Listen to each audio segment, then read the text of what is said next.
O movimento 4B é o movimento de mulheres da Coreia do Sul que prega 4 nãos: não namorar, não ter relações sexuais heterossexuais, não casar com homens e não ter filhos. No fim da década passada, o movimento Escape de Corset se popularizou entre as sul-coreanas.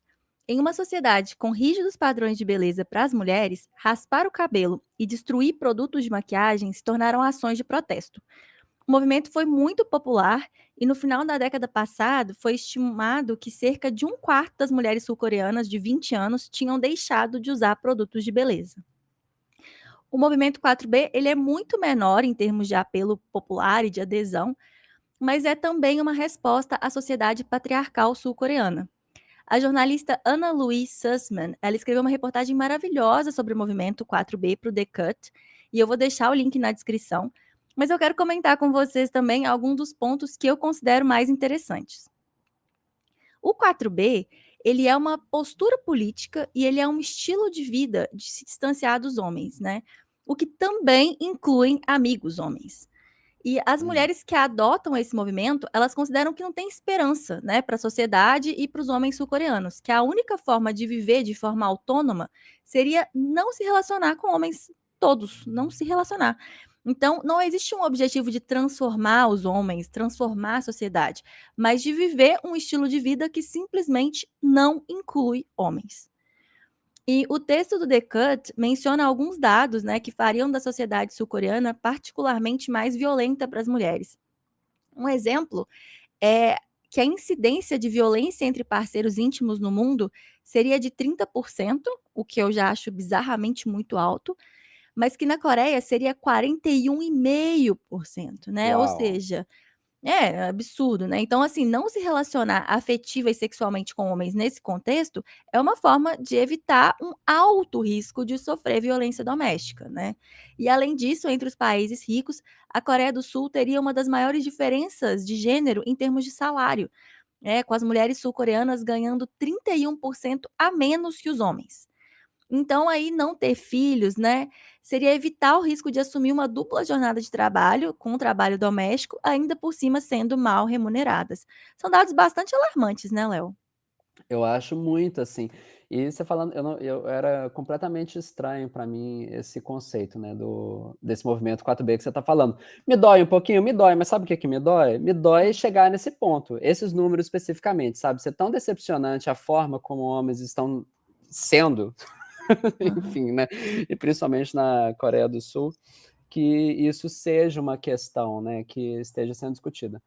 Mas esse tipo de pensamento mais que traz soluções mais extremas de alguma forma, eu acho que é importante para trazer essa discussão, sabe, tipo, o quão problemático são esses números todos, né, eu acho que tem esse seu papel, assim, também. Mas caraca, 41% de agressão, né, de pessoas do seu íntimo ali, isso é quase assim, você tem quase 50% de chance que você É, vai sair com alguém de ser agredido. Cara, que eu oi? é como Absurdo, que confiar, né, absurdo. como criar uma Uhum. relação íntima nesses termos, né. É muito muito cabuloso, assim. E aí não faltam motivos para que as mulheres da Coreia do Sul se revoltem. E aí, algo que eu acho importante, né, da gente deixar claro, é que embora a presença online do movimento seja consideravelmente grande, né, não só no país Uhum. como fora do país também, né, é um movimento muito falado, muito lembrado quando se pensa em feminismo na internet e tudo mais, não, o movimento não é influente o suficiente para que ele possa ser responsabilizado pela taxa de natalidade da Coreia do Sul ter se tornado a menor do mundo, como muitas pessoas alegam. Parece ser mais o caso de que esses dados que geraram esse movimento também sejam correlacionados a essa questão social, sabe, do que dizer que o Claro. movimento em si tem afetado a taxa de natalidade do país. E assim, outra coisa, antes da gente falar sobre por que esse movimento está viralizando agora, que o movimento 4B ele é associado ao site WOMAD, né, Woman e Nomad, que por sua vez é um site associado à homofobia e transfobia. Homofobia, né, é um que tem muitas piadas com relação a homens gays, né, porque, enfim, tem toda essa questão desse lesbianismo político, que está associado ao movimento também e tudo mais. Então, tipo, uma homofobia com relação a homens, né. E aí, por isso, as mulheres do movimento 4B, elas são chamadas de as TERF coreanas, né, as TERFs da Coreia do Sul, Uhum. que são as feministas radicais trans excludentes. E aí, Léo, mas eu acho que o interessante a gente pensar é por que que esse movimento viralizou agora, essa semana, né? Por que a gente está falando de 4B essa semana, por que que a internet está falando de 4B essa semana?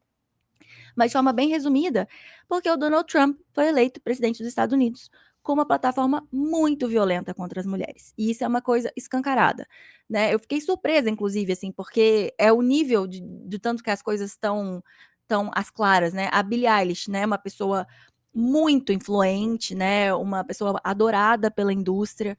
E ela dizer aí, especificamente nos stories do Instagram, que a vitória do Donald Trump é uma guerra contra mulheres, né? E não é exagero, né? Os Estados Unidos, eles elegeram um homem condenado de abuso sexual, né? Então, é uma realidade muito assustadora. E aí, desde então, tanto no Twitter quanto no TikTok, tem muito post e muito vídeo viralizando sobre o movimento 4B, né? Então, as buscas por 4B no Google sofreram um aumento repentino e brutal.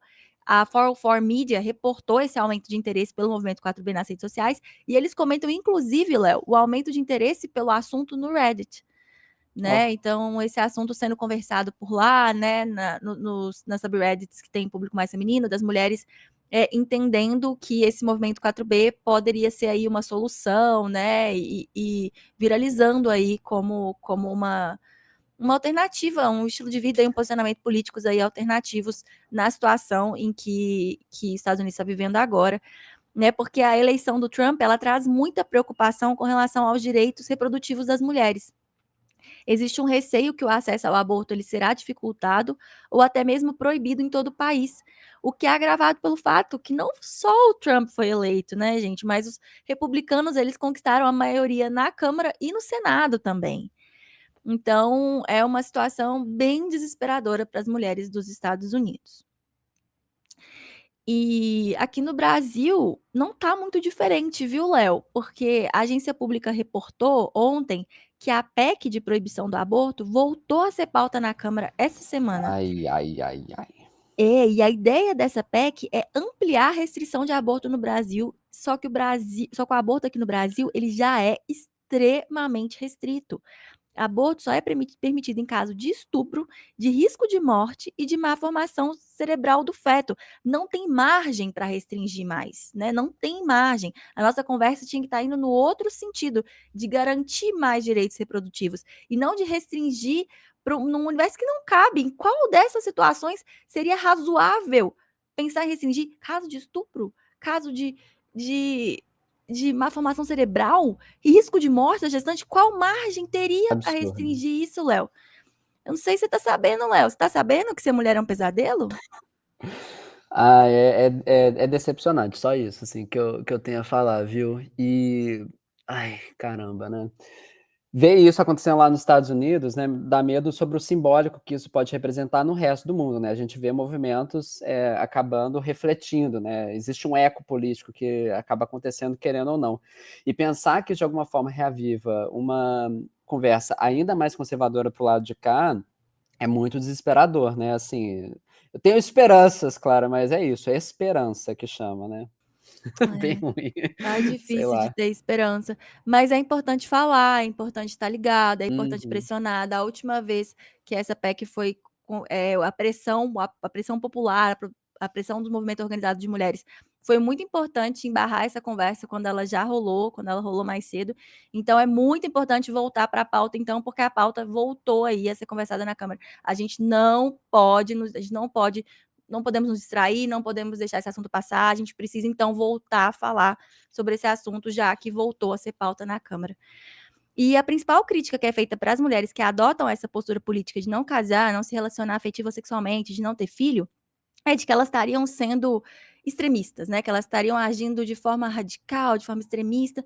E que tal então, gente, a gente falar sobre o extremismo que é condenar uma mulher a ter um filho que ela não quer, de ter o corpo e a vida transformado permanentemente contra a sua vontade e ter filhos, ter um filho depois de ter sido vítima de um estupro, a violência e o extremismo que é obrigar uma mulher a ser mãe de um filho do seu estuprador.